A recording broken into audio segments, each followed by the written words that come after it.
Good day. My name is Louis Carr. I'm the Senior Director for Product Marketing and Product Management for the Actian Zen product line here at Actian. And today we are pleased to have a webinar on harnessing edge to cloud data from IoT and mobile in manufacturing applications. The featured speaker today will be Chris Okamuro, who is the Chief Technology Officer and Vice President of Research and Development at Global Shop Solutions. But before we get to Chris, I just want to give you a brief overview of Actian. Actian is an industry leader in the hybrid cloud data warehouse and edge-to-cloud data management market spaces. We have over 3,000 customers globally in over 100 countries. We are a diverse and geographically distributed company of more than 300 happy Actianites. We're headquartered in Palo Alto, California, with engineering in the US, the UK, Germany, Ireland, and India. Our record of service and customer satisfaction levels are at the highest levels of the industry.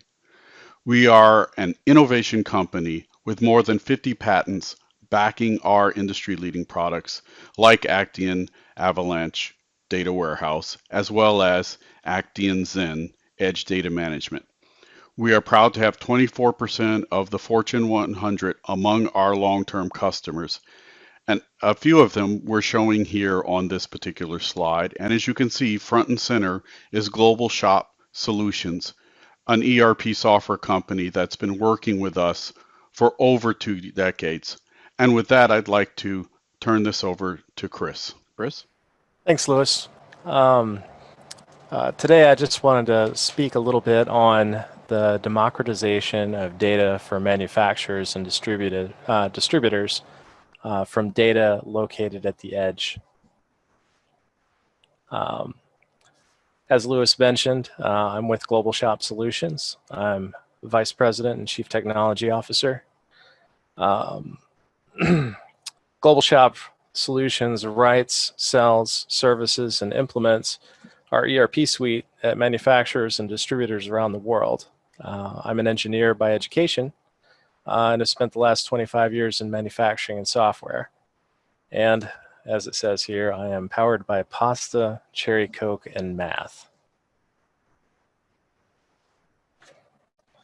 So in production environments, the greatest uncertainty comes from variability.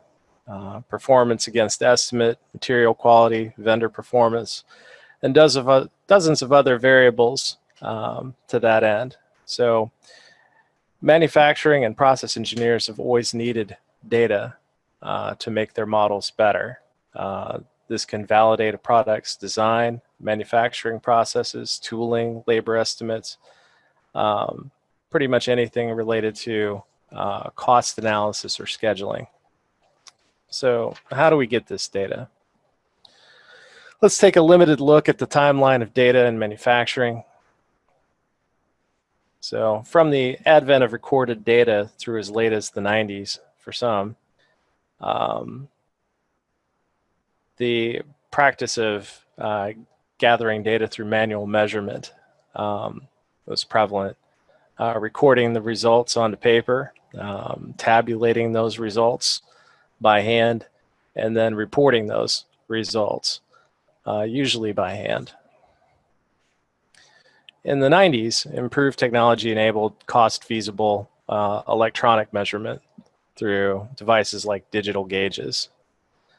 Largely, these devices and systems were separate from the engineering systems like CAD, CAM, SPC, and from the ERP systems, WMS, systems like that could benefit from the data. But that still meant that even though the measurement was electronically taken, the electronic entry of that data was usually manually performed. But once it was in a system, it could be digitally computed, so that was good. But then we arrive at the gold standard, and that would be from the 90s to the present, for anybody who's got access to it cost-wise, computer-controlled electronic measurement. And that could be devices like coordinate machines, And the ability for this data to flow back to your enterprise, either polled or in real time, and then being able to take that data and, of course, have the computed reporting and analytics that you're used to. In reality, though, it's common for any given company to have some combination of these data gathering and reporting methods. Advances in technology are making edge-reported real-time data accessible to everyone. So how does this automated data arrive? In the past, there weren't really that many options. So you could have a PLC, programmable logic controller, which is essentially just a microprocessor with communications backplane that give you access to analog and digital general purpose IOs, sensor packages, but you'd have complicated and expensive programming, and it was pretty much always proprietary to the product. Not to mention the fact that it was super expensive. I mean, I've got a price down here of $1,500, and I recall PLCs being that expensive back in the 80s. And 80s dollars are not the same as today dollars. So it's always been an expensive option.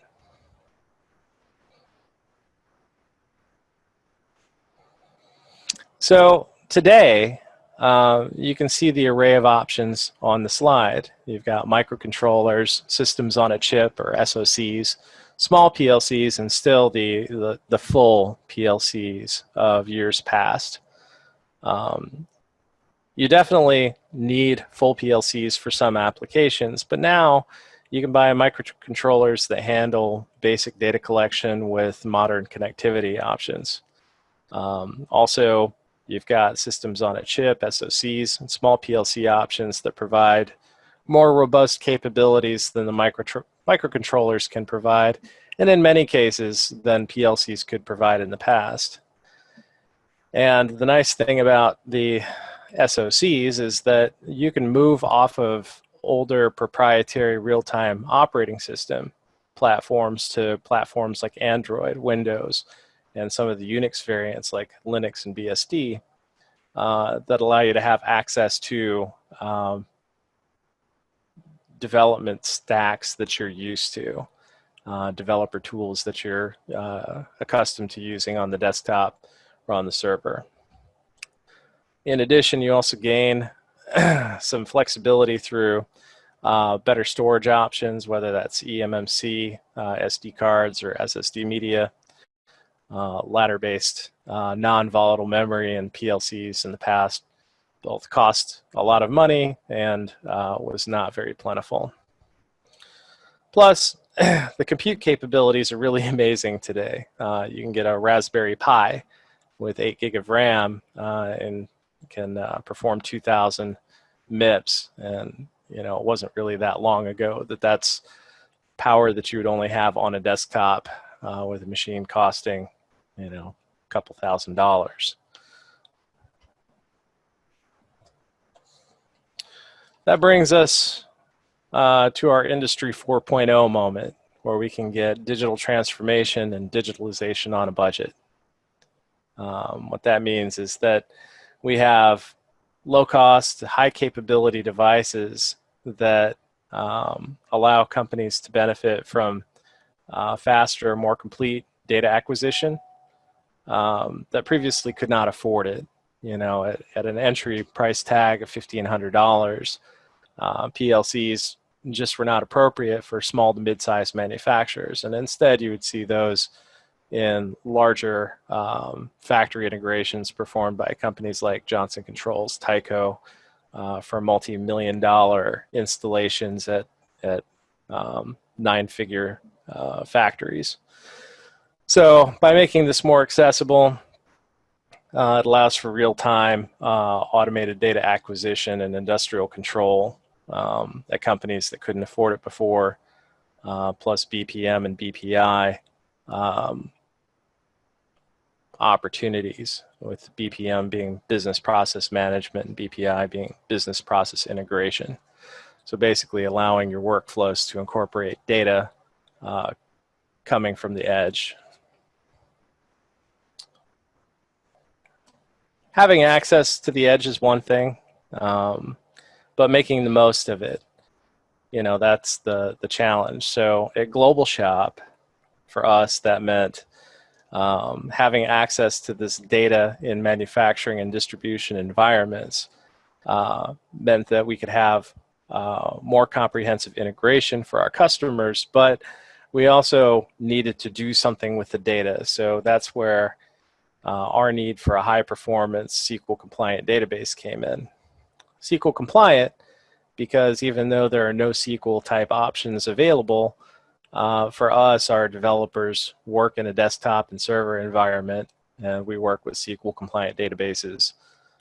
We wanted to reuse our core competencies as much as possible. So at Global Shop, Actian Zen Enterprise is already in our development stack, so it was natural that we would look at ZenCore. And for us, this was introducing a new facet of operation for our customers, but it also meant a new cost element. And so for us and for our customers, it was important to keep that entry cost as low as possible. And with ZenCore being free, coming from a vendor that we trust, being fast, and being relatively lightweight on the device, it seemed like a natural fit. But we don't like to single source anything without evaluation. So we did evaluate other possibilities. We looked at SQLite. From a cost standpoint, that was great because it's free. But it's not ISO SQL compliant. It's not got the vendor support that we need because for us, we need to provide end-to-end supported solutions to our customers. We also looked at Azure SQL Database Edge. First of all, that's still in beta. Second, it's not really on all the platforms that we want to use. And then for our customers, we talked with them about database as a service, and they just really didn't like the fact that they wouldn't know what their ongoing costs would be, their operating costs. And so that was not an appropriate solution for us. So at using ZenCore on our edge devices, it worked for us because we had minimal edge costs beyond the hardware and the deployment, which are implementation costs for our customer. But the key thing there is the licensing cost being zero, because the whole point of getting this data at the edge is to have as many nodes as possible, and you're actively discouraging the benefit of a customer cranking up the number of nodes if they're having to think about licensing costs at the same time they're trying to increase nodes. For us, support-wise, and for our customers' acceptance, Actian Zen Enterprise is already a database option for Global Shop in our ERP suite. So it's kind of a natural fit for our warehouse data. And as a database our customers are familiar with, giving them access to the edge data for analytics and then other tasks, business tasks like ETL, BPI, and BPM is pretty important. And while we are interested in leveraging edge compute to summarize the data to cut down on network traffic, having access to the raw edge data is still important, because as a vendor, one of the things that we're looking to do is to extract as much value from the raw data as possible, with one of the possible applications being tagging that data and using it in training and validation of machine learning models for AA functionality that we want to put into the enterprise suite. So in summary, we take a look at this as an opportunity for digital transformation, leveraging low-cost devices and a common development stack. So being able to handle massively parallel data in a shop or warehouse environment, being able to ramp extremely high node counts of inexpensive devices with high frequency data acquisition at the edge, being able to cut down on that data at the edge by being able to use devices and tools that allow for easy summarization. And that's where being able to use a SQL database, SQL compliant database comes in. That allows us to analyze the raw data and then push the summary data or push the analyzed data. And then, you know, the other part of that is being able to use our existing developer skill sets. We have about 90 developers, and we're just not interested in either specializing or retraining some of those developers for what's essentially a new product for us. So being able to leverage their existing skill set and their existing stack knowledge allows for, you know, a faster rollout, quicker adoption, and ultimately lower maintenance costs for us and for lower pass-through maintenance costs for our customers. So I mean, that's kind of what our project looks like and what our development decisions look like. So if anyone has any questions. Thanks, Chris. This is Louis Carr, again, your moderator. Please place your questions into the chat window. Already I do have a couple of questions. So Chris, as you work with your customers, I'm sure you have customers of all sizes. Do you think one of the top line takeaways for this webinar would be that you are basically seeing digitalization on a budget as a way of giving your smaller customers an ability to compete better with their larger competitors? Absolutely, because you know this was never an issue for Fortune 500 or possibly even Russell 2000 companies. They've been able to leverage this type of information technology for years, but it's been cost prohibitive for companies that primarily spend their money on labor and machine resources and don't really have the capital budget for being able to get into automation technologies. And so what this really is being able to take advancements in technology and push it down to the, you know, the sub 250 million a year type company that would not have had access to anything like this in the past. Being able to collect this data allows them to better monitor their costs, better monitor their performance, which goes back to cost. Basically, everything goes back to cost. And the better data they have and the faster they can get it, the more control they have over their cost versus their price, allowing them to have more competitive footing when dealing with competition from other companies. Great. Another question is, what OS platform do you run Actian ZenCore on?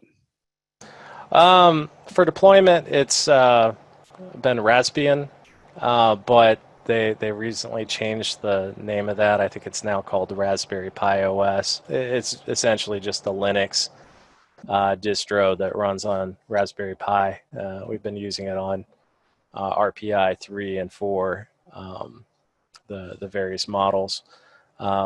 We've also been playing around with the idea of using it on Windows IoT, but Windows IoT doesn't run as well.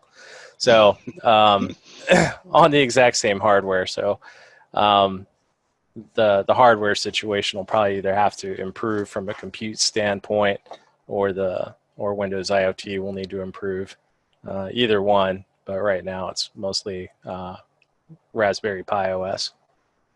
Great, great. Another question. So in the table on data automation cost over time, you're showing for connectivity that serial Ethernet Wi-Fi, I think that's what the Ethernet Wi-Fi. I'm just curious, will 5G or other broadband networking technologies reduce the need to process data at the edge? In other words, if I have broadband, it can further reinforce the status quo of all data flows back into either on-premise equipment or into the cloud. Well, I mean, 3G, 4G, and 5G type connectivity definitely improves the range of options that you have for data acquisition, moving it to things like field deployments, telemetry on installations of vendor-supplied machines and tooling.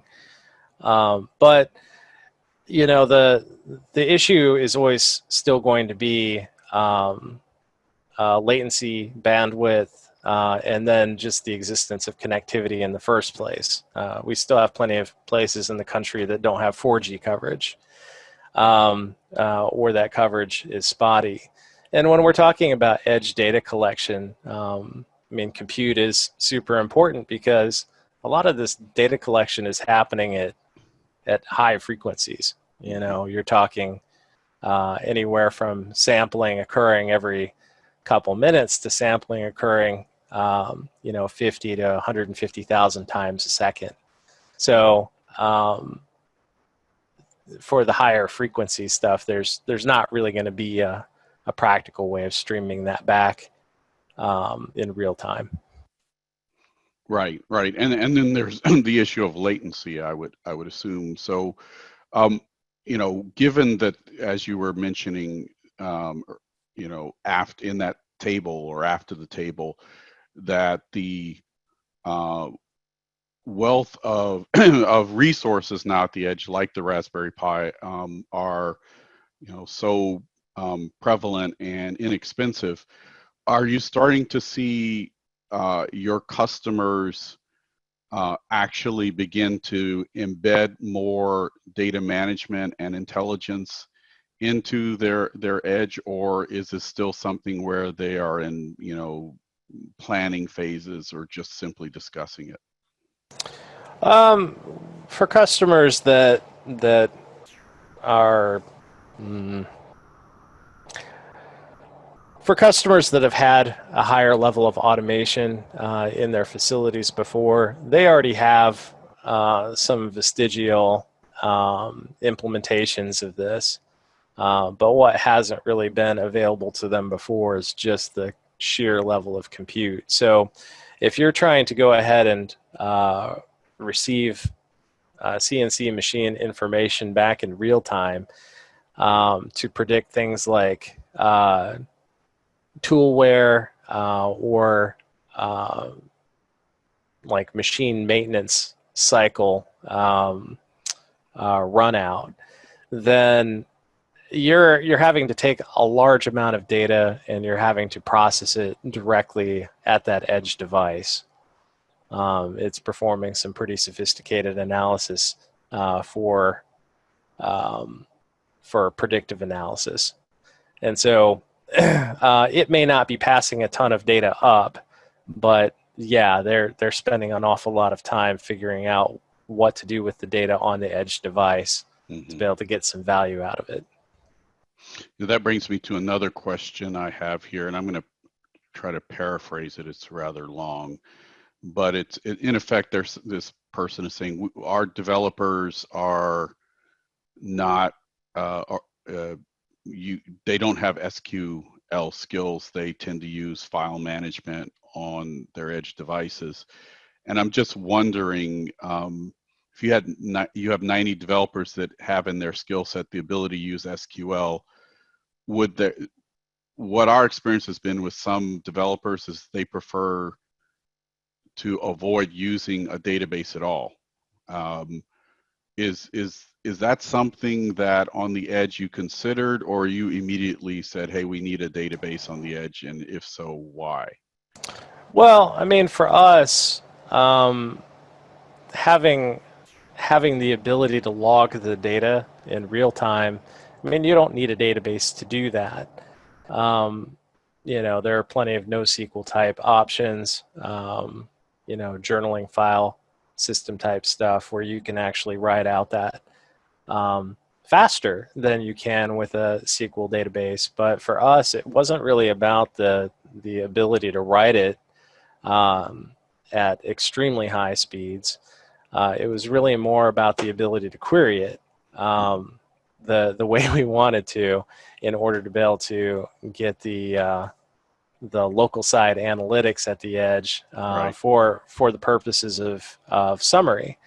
Um, for the people who are more familiar with NoSQL um, type data access, that's something nice about ZenCore. Is if you really needed to get higher performance, you can go down to essentially a NoSQL level with it, and you can get higher performance. But for us, that wasn't really a priority. It hasn't been something that we've needed to do. Right. Got it. Got it. One last question. Were there any data security considerations in your comparisons on SQLite and Zen? Not really. For us, the idea is that once you can compromise the device, um, you have access to the data on it anyway. Hmm.